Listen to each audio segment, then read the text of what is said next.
코로나19 종식을 위해 전 세계에서 백신과 항체 개발에 전력을 다하고 있습니다. 하지만 새로운 변이가 발생하는 등 코로나19 종식은 쉽지 않은데요.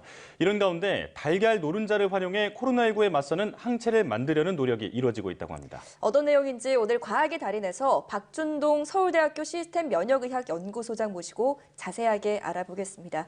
어서 오십시오. 네, 안녕하십니까. 네, 나와주셔서 고맙습니다.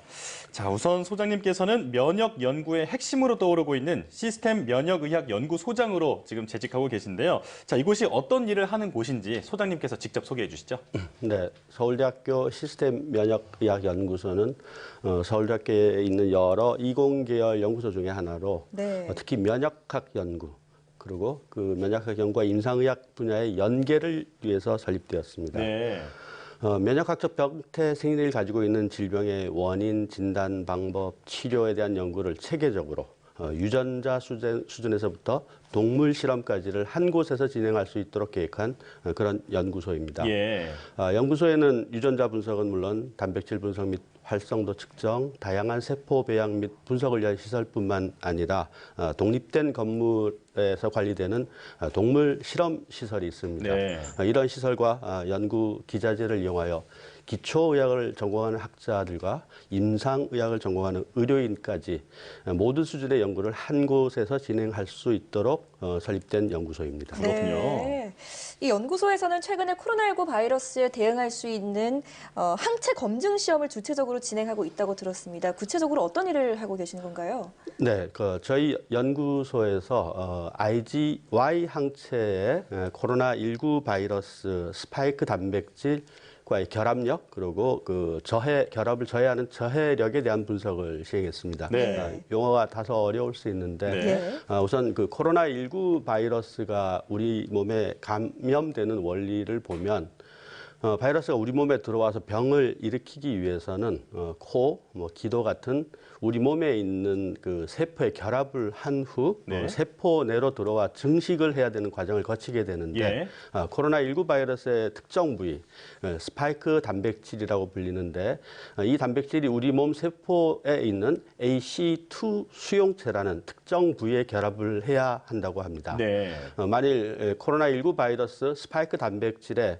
다른 물질이 먼저 결합해 버린다면 이 바이러스가 우리 몸에 있는 세포의 AC2 수용체에 결합을 할 수 없게 되고 그러면 우리 몸 속으로 들어올 수 없게 됩니다. 네. 이런 원리에서 스파이크 단백질과 AC2 수용체의 결합을 방해할 수 있도록 하는 물질, 여기서는 이제 항체가 되는데 그 항체가 개발되었습니다. 네. 연구소에서는 닭에서 코로나19 바이러스의 스파이크 단백질 성분을 주사해서 그 닭이 낳은 달걀에서 얻어낸 IgY, 난황 항체라고 불리는데 이 IgY가 실제 코로나19 바이러스 스파이크 단백질과 결합하는지를 확인하였습니다. 그 결과 아주 매우 높은 수준의 결합력을 보이고 있고 IgY는 우리말로는 난황 항체라고 불리는데 계란 노른자 항체라고 하죠.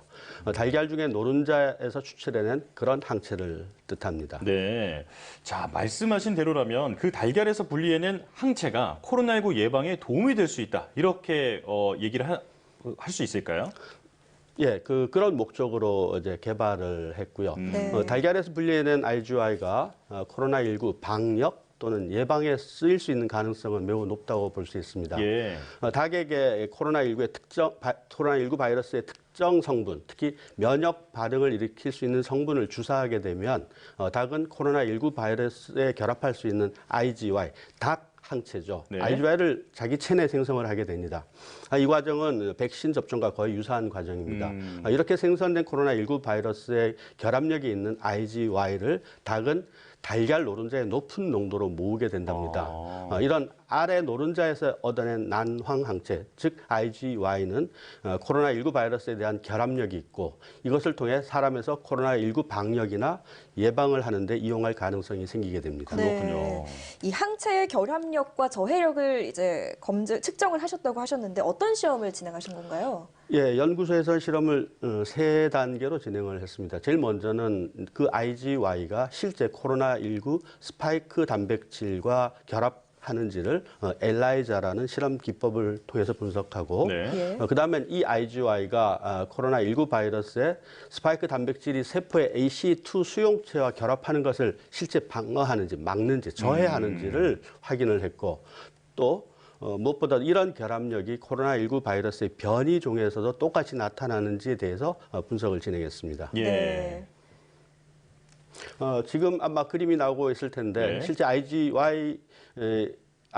코로나19 바이러스의 스파이크 단백질이 세포의 ACE2 수용체에 결합하는 걸 저해하는지에 대한 분석을 했습니다. 네. 농도가 증가함에 따라 거의 붙지 못하게 하는 90% 네. 이상 결합을 저해하는 것을 확인할 수 있었는데 특히 이런 저해 능력을 실험용 쥐에서 만들어낸 실험용 쥐의 혈액에서 만들어낸 단클론 항체와 비교했는데 그 비교에서도 그 저해 능력이 비슷한 정도인 것으로 나타났습니다. 네. 실험용 쥐에서 만들어진 단클론 항체를 비교한 이유는 쥐에게 코로나19 스파이크 단백질 항원을 주사하여 생성된 코로나19 바이러스 중화 능력이 확인된 즉 중화 항체이기 때문에 예. 비교를 했는데 쥐의 단클론 항체 중화 항체를 비교 대상으로 한 것은 이 중화 항체는 저해 능력은 이미 입증이 되었지만 실험용 쥐에서 생산해내는 데는 아주 많은 비용이 들고 그럼에 따라서 대량 생산이 어려워서 실험실에서의 분석이나 진단용 정도 이외로 사용할 수는 없기 때문입니다. 그렇군요. 자, 변이종에 대한 결합 능력도 분석하셨다고 하셨는데 이게 결과가 어땠는지 궁금하거든요. 지금 현재 유행하고 있는 오미크론에도 효과가 있을까요? 이 IgY는 조금 전에 말씀드렸듯이 단클론 항체가 아니고 다클론 항체라서 네. 이 다클론 항체는 단클론 항체에 비해서 변이에 대해서 조금 더 넓은 범위의 결합력을 보일 수 있습니다. 예. 원래 발생했던 우한에서 발생한 코로나19뿐만 아니라 알파부터 카파까지의 여러 코로나19 변이종에 대한 결합 능력을 분석했을 때 이 IgY는 충분한 결합력을 보여주었고요.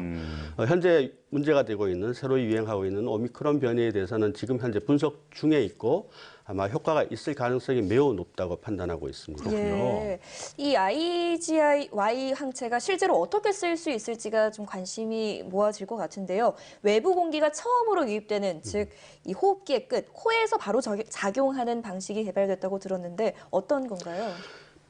네, 이 코로나19 바이러스 스파이크 단백질의 결합을 저해할 수 있는 항체를 바이러스가 들어오는 경로가 되겠죠. 예. 우리 몸의 기도 또는 위장관도 될 수 있을 텐데 코나 기도에 투여할 수 있다면 체외 방어에 도움을 줄 수 있습니다. 특히 IgY는 대량 생산이 가능해서 에어로졸 형태로 투여가 가능하고 그렇게 한다면 우리 호흡기 표피에 분포하도록 할 수 있습니다. 예. 비강 분사형이나 네뷸라이저라는 특별한 이런 분무 형태로 만든다면 우리 코 기도에 투여하여 호흡기 표면에 분포하게 하여서 코로나19 바이러스가 들어왔을 때 세포의 ACE2 수용체에 결합하기 전에 먼저 스파이크 단백질과 결합해 버려서 코로나19 바이러스가 우리 몸 세포 안으로 들어오는 걸 방어할 수 있습니다. 그렇군요. 네. 그러니까 호흡기를 통해서 코로나19가 우리 몸으로 침투하는 것을 차단한다라는 얘기인데, 네네. 자, 기존의 백신과 같은 그런 이제 예방 원리와는 어떻게 다른 건가요?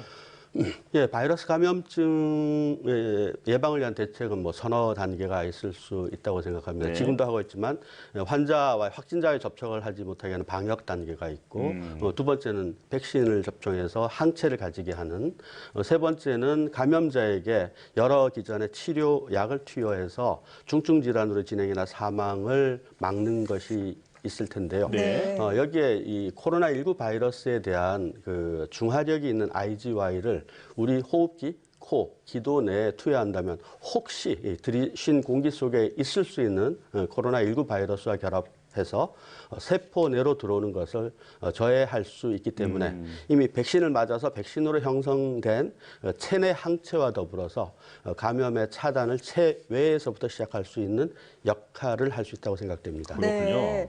자, 그렇다면 이 항체를 이용한 백신이나 또 의료기기의 상용화도 기대할 수 있을까요?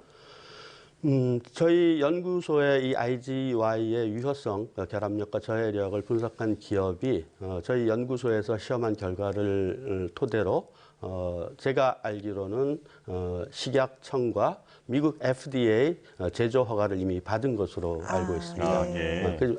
다만 아직은 해외 수출 허가만 받았고 국내 시판을 위해서는 몇 가지 추가 실험이 필요한 것으로 알고 있습니다. IGI에 대한 기대 효과는 결국 얼마나 대량 생산이 가능한가에서 결정된다고 생각됩니다. 대량 생산을 통해 개인 방역은 물론 공간 또는 집단 방역에도 도입한다면 매우 큰 효과가 있을 것으로 판단됩니다. 예. 자, 오늘 난황 항체, 그러니까 IgY에 대해서도 들어봤는데 이렇게 전 세계에서 코로나에 맞서기 위해서 백신과 항체를 개발하고 있잖아요. 자, 그런데도 코로나19 종식이 이토록 어려운 이유는 뭘까요? 그거는 여러 가지로 생각을 해볼 수 있을 것 같은데 네. 코로나19 바이러스가 인류를 지금 위협하고 있는 게 채 2년, 이제 막 2년 되고 있는데 그 짧은 시기에 백신을 개발하고 실제 항체가 형성되는 것까지 확인을 했습니다. 근데 지금 문제가 되는 건 이제 흔히 돌파 감염이라고 알려져 있는 백신 접종해서 항체가 있는 분들한테서 감염이 이루어지고 있는 감염이 생기는 게 문제인데 네. 그 원인은 뭐 여러 가지로 말씀을 드릴 수 있을 것 같습니다. 네. 백신에 의해서 항체가 제대로 형성되지 않거나 생성된 항체가 시간이 지남에 따라 일정 수준 이하로 효과가 떨어지거나 마지막으로 문제가 되는 이제 변이종이 문제가 될 수 있을 거라고 생각됩니다. 그래서 사실 백신이 가장 중요한 예방과 관련된 중요한 대책이라고 생각되지만 이런 백신에서 생길 수 있는 빈틈을 체외 방어 기전을 통해서 이용을 한다면 조금은 방역 대책에 도움이 될 수 있을 거라고 생각됩니다. 예. 네, 알겠습니다. 이 관련 연구와 개발이 지속적으로 이루어진다고 해도 말씀하신 것처럼 변수가 많기 때문에 안심하거나 또 경각심을 풀어서는 안 되겠습니다.